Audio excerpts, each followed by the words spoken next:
지산도원 도반님, 지산도원 TV 구독자님, 시청자님 안녕하십니까? 지루한 장마가 계속되고 있습니다. 비가 잠시 소강 상태에 이르면 무더위가 또 계속되고 하는 국지성 소나기가 계속 반복되는 지루한 장마 기간입니다. 여러분들 건강 조심하시고요. 제가 오래간만에 주역의 기초이해라는 주제로 여러분들을 찾아뵙게 됐습니다. 제가 지난 한 2년 동안 구군과 관련해서 주역 점괘를 뽑아서 여러분들에게 괴사 효사를 설명을 드리고 약간의 정치적인 어떤 평론들 같이 곁들였는데 주역 그러면 굉장히 많은 분들이 어렵게 생각하는 책이라고 생각하지만 실제 주역의 구성 체계나 그리고 주역에서 다루고 있는 그 64개의 원리 그리고 몇 가지 용어들만 알면 그렇게 어려운 책은 아닙니다. 그리고 지금처럼 굉장히 사상적으로 또 가치관의 혼란이 심화되고 있는 이 시기에 우리 동아시아인들 또 동아시아라는 지역의 정신 원형이 되는 이 주역책을 한번 살펴봄으로써 우리의 어떤 그 정신적인 뿌리를 다시 찾는 중요한 계기가 될 것으로 생각됩니다. 그래서 앞으로 여러분들 보시는 것처럼 7개의 큰 주제를 가지고 한 10회에 걸쳐서 여러분들에게 주역의 기초 이해에 관한 내용을 전해드릴까 합니다. 그래서 큰 제목 7개를 살펴보면요. 미래를 예견하는 책, 주역, 그래서, 점서, 그리고 경, 전. 그 주역이 이제 어떻게 구성되어 있는지에 대한 기본적인 이제 체계에 대한 거고요. 두 번째는 주역과 우주의 변화 원리. 세 번째는 주역의 우주관과 판단 원리. 그래서 시중. 시중이라는 거는 때에 적합한 거거든요. 적시, 적합. 때에 맞춰서 무슨 일이든지 해야 된다라고 하는 이제 그런 의미고요. 네 번째는 태극입니다. 태극은 처음이야 끝이 없다. 태극은 우주의 처음 상태. 다섯 번째 양의. 양의는 이제 음양을 얘기하죠. 그리고 사상. 그리고 여섯 번째 계와 효. 그리고 만물의 근원과 역의 변화에 관한 내용이고요. 마지막 일곱 번째는 괴효의 구성과 그리고 착종과 혹괴, 중정. 이렇게 7개의 큰 주제를 가지고 여러분들에게 설명을 드리겠습니다. 오늘 첫 번째 는요, 제 1장이 되겠습니다. 여러분, 책이 제가, 잘 보이시죠? 1장은 미래를 예견하는 책 주역, 그래서, 점서, 경전인데요. 주역 그러면, 말 그대로, 중원, 지금은 이제 중국 땅이죠. 주나라에서 시작된 역을 말합니다. 역은 이제 주나라 이전에도 있었죠. 기록에 보면은, 복희라는 성인이 8개를 지었다고 전해져 내려오고 있죠. 이제 그것을 이후에 이제 하나라 이후 지나고 상나라, 이제 은나라라고 하는데 상나라 또는 은나라에서 행해졌던 거북점이 이제 그 여러 가지 절차상의 복잡함 때문에 좀 더 간단하고 좀 더 체계적으로 점수를 하게 되는데 그게 바로 이제 시초점입니다. 그래서 시초점을 통해서 궤를 만들어내서 이 점술의 체계화가 이루어진 것이 바로 주역입니다. 그래서 주나라 때 이제 이루어진 역이다라고 해서 이제 주역이라고 하는데 주역은 그냥 책 이름이고요. 이 주역은 크게 역경과 역전으로 이루어져 있습니다. 여기 보시는 것처럼. 이제 역경은 이제 64개와 이제 384효로 이제 구성이 되어 있고, 그리고 이 64개 각 괴마다 이제 괴명이 있고, 그리고 괴사가 있고, 그 괴에 대한 설명이죠. 그리고 각 효, 하나의 괴는 6개의 효로 이루어져 있죠. 그래서 그 효에 해당되는 설명, 효사로 이루어져 있습니다. 그래서 이 주역은 인류 역사에서 가장 오래되고 심오한 경전입니다. 주나라가 지금 이제 중국이 자신들의 역사를 이제 역사 시대를 하나라로부터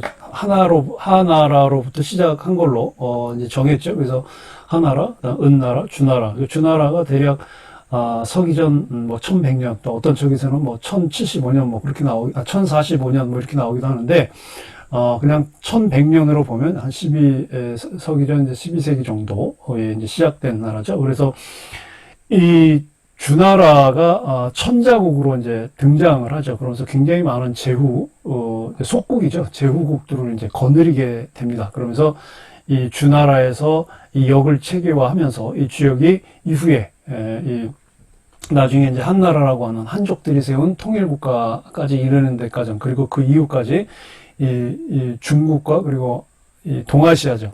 한국, 일본에 굉장히 정신사적인 큰 영향을 미치는 책이 됩니다.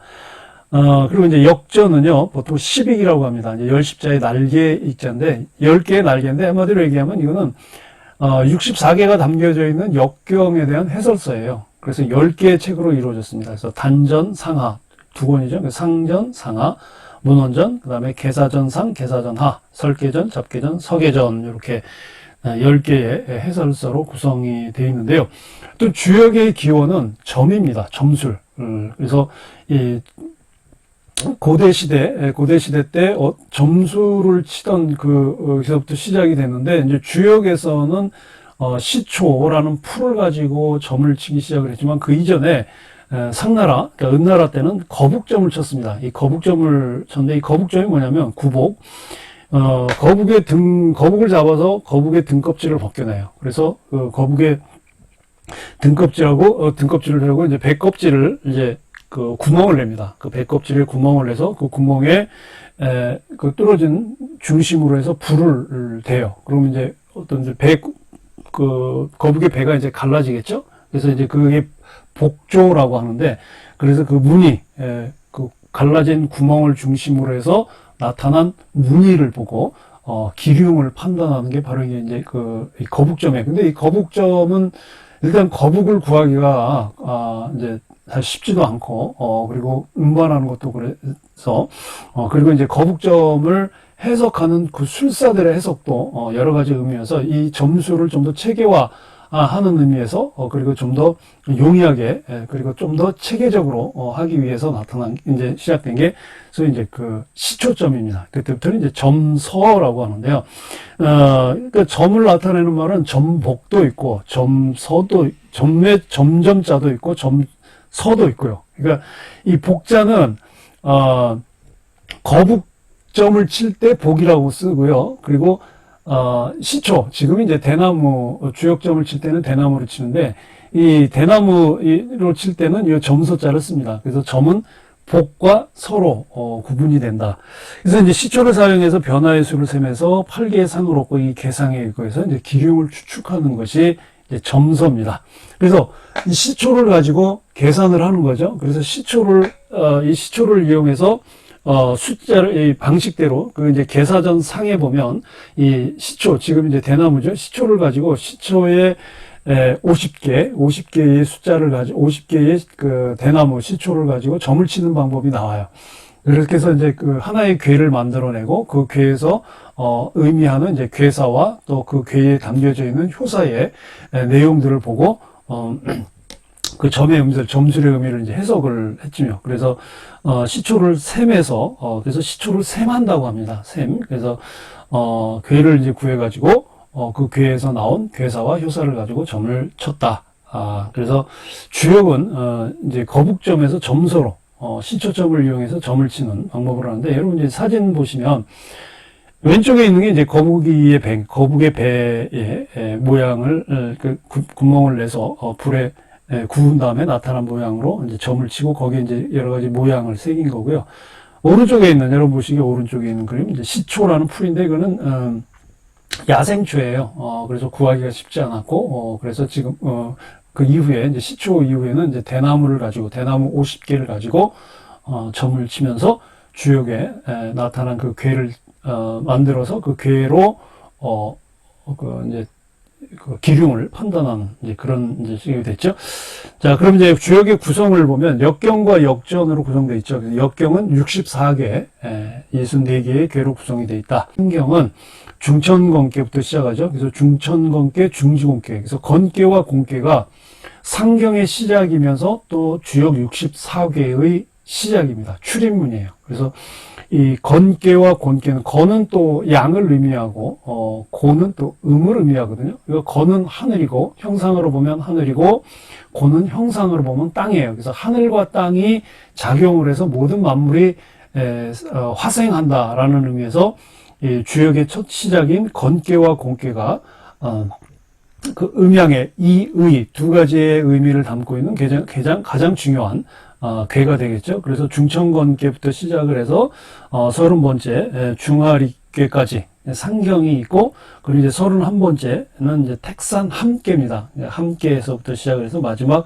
화수 미제까지 가는데 64번째 화수 미제께는요. 미제라고 하는 건 안일 미자의 건널제거든요. 그러니까 아직 못 건넜다는 거죠. 그러니까 63번째 괴는 수화 기제예요. 기제는 이미 기자의 건널 제자거든요. 그러니까 기제라고 하는 거는 강을 이미 건넜다. 그러니까 어떤 일을 완성을 했다라는 의미도 되는 건데, 근데 64개 마지막 괴에 와서는 미제가 돼요. 이거 미완성인 거죠. 이루어지지 않고. 그래서 다시 이루어지지 않았기 때문에 다시 또 괴가 순환되는, 그래서 완벽하게 완결 구조를 가지고 나타내는 것이 아니다. 그래서 이 주역이 나타내는 64개, 이 역경의 64개는, 주역에서 나타내고 있는 순환, 이 순환의 과정을 이 마지막 64번째 개, 미제계를 통해서, 보여주고 있는 거죠. 그러니까 아직 건너지 않았고, 아직 끝나지 않았다. 그러나 무언가가 새로 또 시작이 된다라고 하는 의미를 내포하고, 있는 것이죠.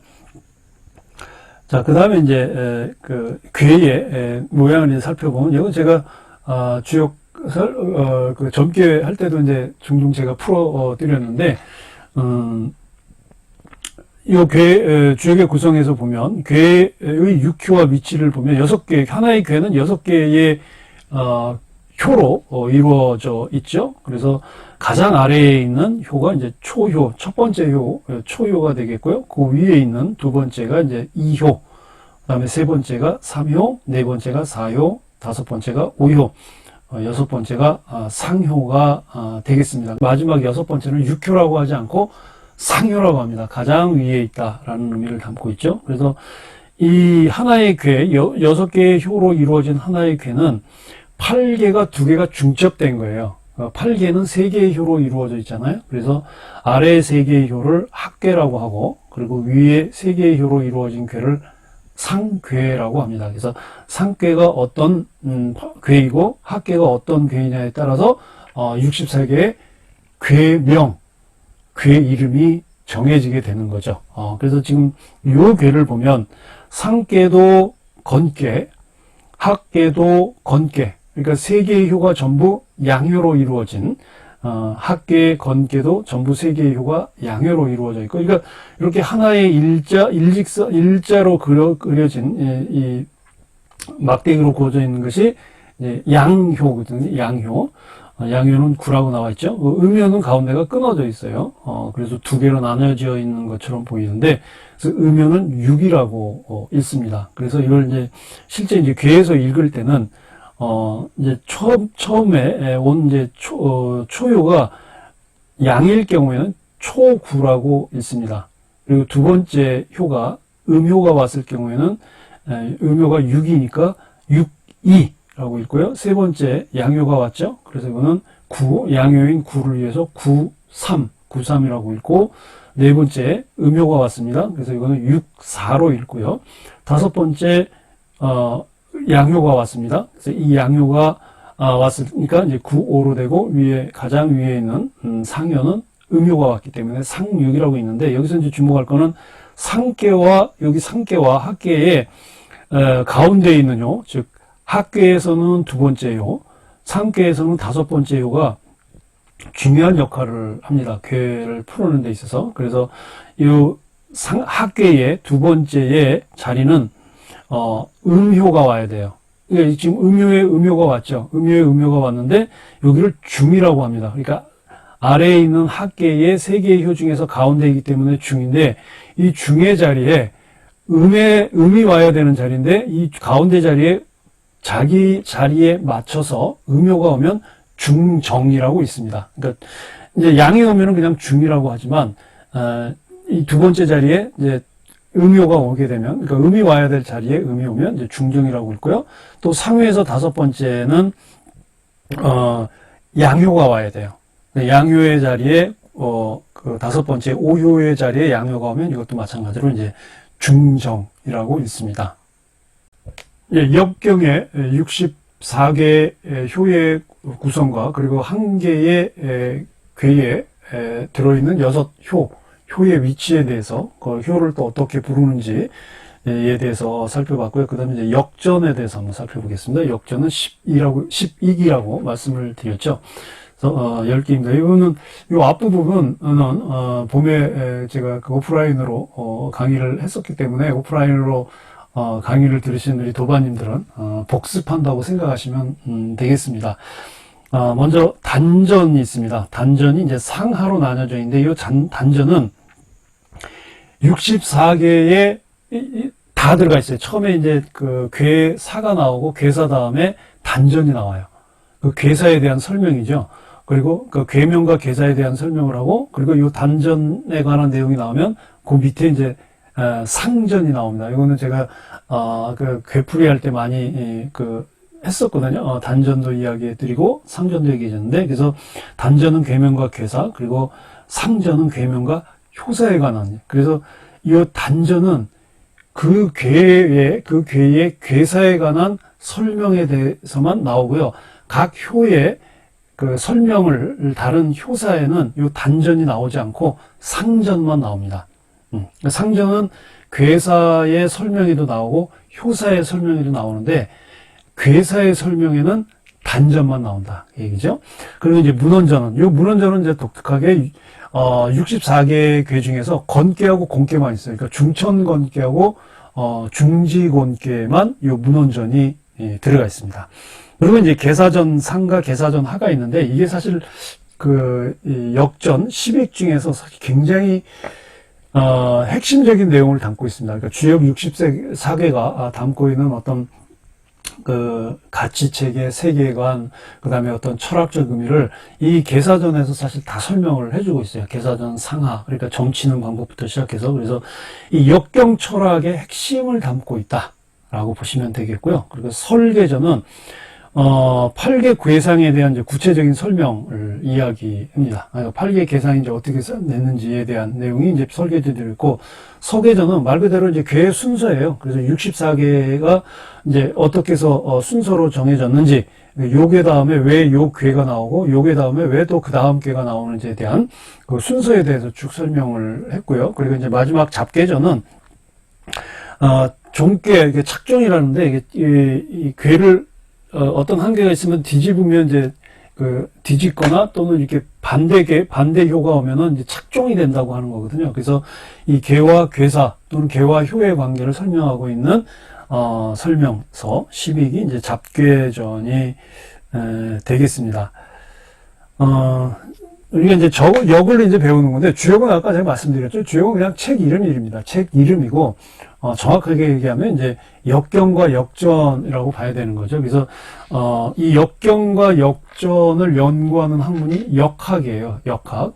그래서 역학 철학이라고도 하고, 이제 역학이라고 하는데, 중국에서는 주역이라는 말을 쓰긴 하지만, 주로 이제 역이라는 용어를 주로 많이 쓰죠. 역경. 이게 주역이 꼭, 중국의 고유의 철학이라고 보시면 안 돼요. 이거는, 주역이, 성립되던, 서기전, 주나라는 지금이야 이제 중국이 자기네들의 역사로 편입을 했지만, 그 당시에 중원은 굉장히 많은 민족들이 어우러져 살고 있던 지역이었거든요. 그리고 우리 민족의 그 뿌리가 되는 동이족도, 거기에 있었고, 또 공자도 또 동이족이었고, 그래서, 이 주역 사상이 흘러 이 동아시아 지역에 공통된 하나의 문화적 표상으로 지금까지 3,000년 동안 흘러져 내려왔다.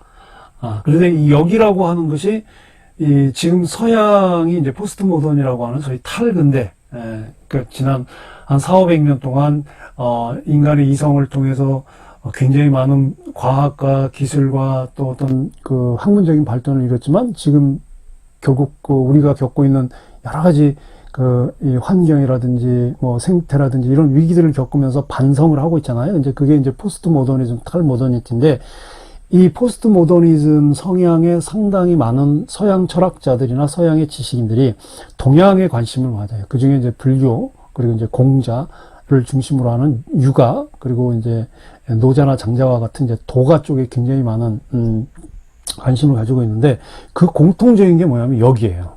그러니까 역은 꼭 유교의 사상만을 담고 있다고 보시면 안 된다는 거죠. 그러니까 도가나 여러, 특히 이제 제자백가 시대 굉장히 많은 학파들이 자신들의 주장을 내세웠던 이 제자백가 시대 때 이 역이라고 하는 것이 거의 그들이 그 당시에 그 학파들이 내세웠던 주장들에 거의 공통적으로 담아 있었거든요. 거기에 이제 뭐 음양을 이야기하는 사람, 뭐 오행을 이야기하는 사람, 뭐 등등, 뭐 법을 이야기하는 사람, 뭐 등등 굉장히 많은 이제 그런 것들이 이제 흘러져 나오면서 쌓여져 나오면서 지금의 이제 주역으로 이제 우리가 이제 하나의 어떤 철학 체계로 볼 수 있게 된 거죠. 근데 이 역이라고 하는 의미는 영어로 하면 이제 change거든요. 세 가지 의미를 담고 있어요. 첫 번째는 변역입니다. 변역은 뭐예요? 모든 만물은 변한다. 그러니까 세상에 변하지 않는 건 없다는 거죠. 우주 만물이 변화하는 규칙을 주역이 여기에서 담고 있는 게 첫 번째 변역입니다. 그 다음에 두 번째는 불역이에요. 불역인데 바뀌지가 않는다? 변하지 않는다가 안 한다의 의미인데, 이 변하지 않는다는 얘기는 뭐냐면, 모든 만물이 변한다는 사실은 변하지 않는다. 모든 만물이 변한다고 하는 우주 만물의 변화 법칙은 바뀌지 않는다. 변하지 않는다는 거예요. 그래서 그 변화의 법칙은, 결코 변하지 않는다. 항상 변화한다. 그 얘기죠. 그리고 세 번째가, 제가 이제 여기는 이제 이간이라고, 한글은 이간이라고 해놓고 한문은 간이라고 썼어요. 이게, 제가 이번에 이제 책을 냈거든요. 주역과 생명학이라고 하는, 7월 말쯤에 이제 나오는데, 거기에 주역이 담고 있는 세계관을 5개의, 구성 체계로 해서 제가 쭉 담아 놓은 겁니다. 그 중에 이제 이간간이 나와요. 이간. 근데 보통 이제 간이라고 설명을 이제 그 역학 철학에서는 많이 해서 한문으로 이제 제가 간이로 썼지만 이제 이간이라고 보시면 된다. 그러니까 이간은 뭐냐면 시오리자 간단한 간자예요. 그러니까 주역에서 말하고 있는, 주역에서 보여주고 있는 64개를 통해서, 그리고 역전 12의 10개 해설서를 통해서 나타내고 있는 우주 만물의 변화 법칙과 이 모든 운동의 원리는 간단하다는 거예요. 어렵지 않다라는 거예요. 그러니까 주역은 곧 이간이다. 그러니까 쉽고 간단하다. 그러니까 삼라만상의 변화를 포괄하는 이 법칙이 굉장히 간단하다라고 하는 걸. 굉장히 어렵 거라고 생각하는데 그렇지 않다라는 거죠. 그래서 여기 이제 담고 있는 의미가 이제 이런 건데요. 오늘 그래서 간단하게 여러분들에게 이제 주역의 구성과 그리고 의미, 개념 간단하게, 그리고 교회와 효에 대한 구성 체계에 대해서만 설명을 드렸습니다. 제가 2강 때는요, 제가 일주일에 한 강씩 업로드를 하려고 하는데요. 다음 주 2강에서는 제 1장의 이제 세 번째 소주제가 되겠는데요. 점술 용어와 기륭의 원리. 요거는 그 주역에서 담고 있는 어떤 변화의 법칙, 그리고 인간의 명운의 법칙을, 그러니까 결국 인간이 살아가는 과정에서 일어나는 모든 것들을 우주의 법칙과 비교해서, 우주의 법칙과 연계해서, 그걸 이제 천도와 인도라고 하는데, 하늘의 원리와 인간의 원리를 같이 맞물려서 이야기를 하고 있거든요. 그러니까 그걸 우리는 이제 점술이라고 이야기하는 거예요. 그 점술에 관한 이야기와, 그리고 길흉의 원리, 주역에서 담고 있는 어떻게 하면 길하고 어떻게 하면 흉이 되느냐에 대한 그림을 여러분들에게 설명을 해드리겠습니다. 시청해 주셔서 감사합니다.